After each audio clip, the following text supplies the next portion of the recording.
O calendário daquela que foi apresentada por Bolsonaro e Paulo Guedes como sendo a mãe de todas as reformas, né? A reforma da Previdência, começa a avançar no interior da Câmara dos Deputados. O governo já percebeu que ele vai ter alguma dificuldade para aprovar, né, a reforma da Previdência, pelo menos da maneira como ela saiu do Palácio do Planalto, aquela chamada PEC 06, a proposta de emenda constitucional 06, que tinha realmente um conjunto amplo e extenso de maldades profundas, né? A gente já falou bastante sobre isso. E os dois principais argumentos apresentados à época por Paulo Guedes, eles não se sustentam, né?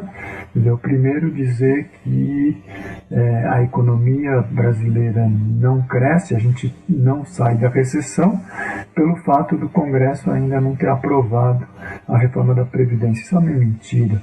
Tá certo? Quer dizer, o que está provocando a continuidade da recessão, na verdade, foi a própria política do austericídio, né, que começou lá em 2015, ainda com a Joaquim Levy, depois foi aprofundado por Meirelles e agora por Levy. Quer dizer, e a gente só vai conseguir sair dessa recessão, romper, né, esse ciclo de estagnação que já dura 4 anos, na hora que o governo, o Estado brasileiro recuperar o seu protagonismo econômico. Quer dizer, ele é que vai à frente dar as orientações para que o conjunto das atividades do setor privado, as empresas, também caminhem na mesma direção. Porque hoje, com essa recessão aprofundada, com esse nível de desemprego, com a redução do poder de compra da população, não existe demanda, como se diz, interna que sustente um ritmo de crescimento. Tá certo? Quer dizer, aí a orientação justamente é o governo, através de obras públicas, através de políticas públicas, através de crédito, né, conseguir orientar, tá certo, o conjunto da sociedade para algum projeto que se sustente, tá certo, no curto, no médio e principalmente no longo prazo. O segundo argumento é de que, se não for feita a reforma da Previdência, o Brasil quebra, né? Isso também a gente já ouviu há muito tempo. E não existe reforma da Previdência que faça com que o nível das despesas, por exemplo, com benefícios previdenciários, seja reduzido, porque as pessoas já estão aposentadas e vão continuar recebendo as suas aposentadorias, as suas pensões. Então isso também é uma grande mentira que o governo está apresentando. Quer dizer, na verdade, o que ele pretende é criar esse clima de catastrofismo, né, de antivéspera do apocalipse, para conseguir justamente a intenção primeira, que é destruir o regime geral da Previdência Social, o INSS, e abrir caminho justamente para a privatização da Previdência, por meio desse modelo da capitalização, né, que eles tanto oferecem à torta e à direito nos meios de comunicação e nessa propaganda que o governo paga cotidianamente uma fortuna, né, para dizer que a nova Previdência vai resolver os problemas do país. Isso é mentira. Agora, o fato concreto é que o próprio relator, né, o deputado tucano Samuel Moreira, já percebendo que há muitas dificuldades em aprovar o projeto com as maldades que o governo encaminhou, já disse que no seu relatório ele pretende, a gente não sabe porque nada é seguro, tirar a capitalização, tirar as maldades de redução do benefício de prestação continuada, tirar as dificuldades para os trabalhadores rurais, de maneira que no final das contas só ficariam aquelas chamadas reformas paramétricas, como se diz, né? De aumentar o tempo de contribuição, aumentar as idades para homens e para as mulheres, tá certo? E também se caracteriza como mais um dos pontos das maldades, tá certo? Porque a reforma da Previdência que se pretenda estabelecer para resolver problemas de médio prazo das próximas gerações, ela deve incluir os elementos do lado da receita, quer dizer, a capacidade que o Estado vai ter, tá certo, de arrecadar recursos do conjunto da sociedade para fazer face ao pagamento de benefícios. E todas as reformas que foram feitas até agora, nos últimos 30 anos, todas elas foram focadas na redução de direitos. Isso não é reforma, isso é destruição. Isso é redução de direitos dos trabalhadores e dos aposentados.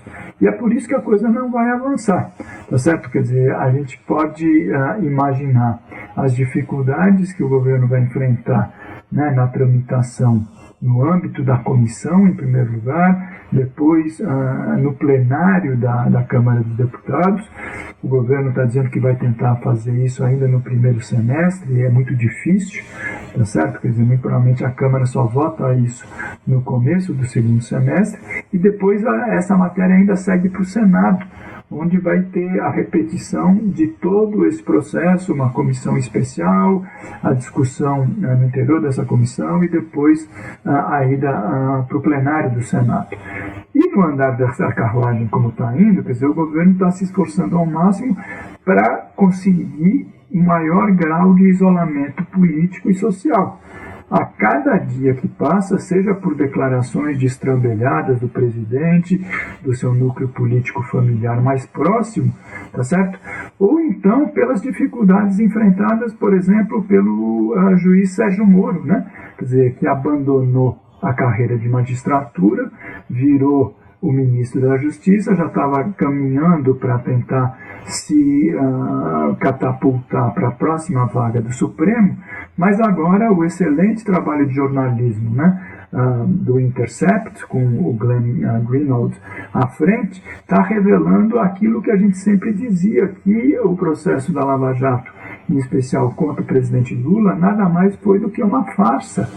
Certo? Quer dizer, ele passou por cima de todas as regras básicas, sejam éticas, sejam morais, mas principalmente legais. Ele cometeu crimes na condução desse processo, tá certo?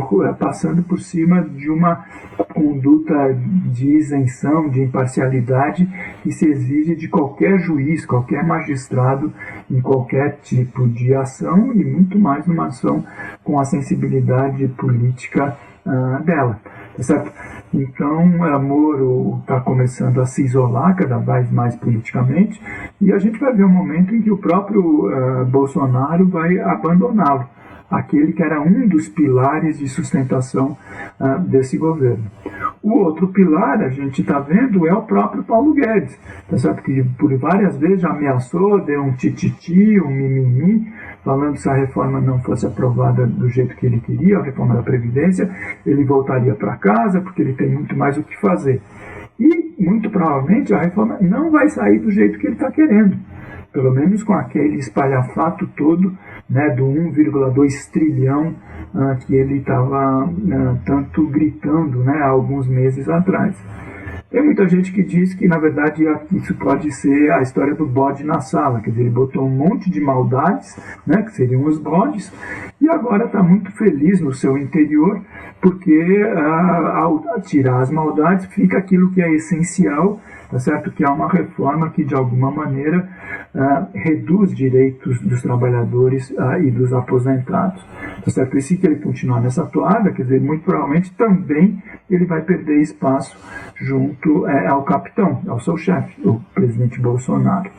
E o próprio Bolsonaro também, vocês perceberam, quer dizer, numa semana ele tirou 3 generais do seu governo, né? Na mesma semana ele tirou Joaquim Levy da direção do BNDES, que era uma pessoa que fazia toda a interface, tá certo, com o sistema financeiro, com os representantes do financismo no seu governo.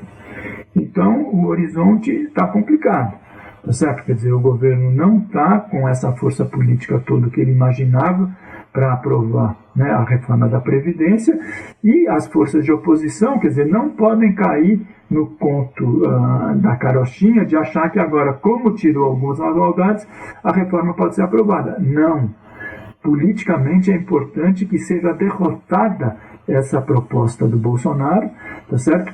Para que em um outro momento, em uma outra circunstância, eventualmente, se possa fazer um grande acordo, uma grande discussão no interior da sociedade, para pensar realmente eventuais ajustes necessários no processo da Previdência. O primeiro ponto que se precisa dizer é o seguinte: essa PEC 06 e o substitutivo do relator, eles devem ser derrotados nas próximas semanas no interior da comissão e no interior da Câmara dos Deputados.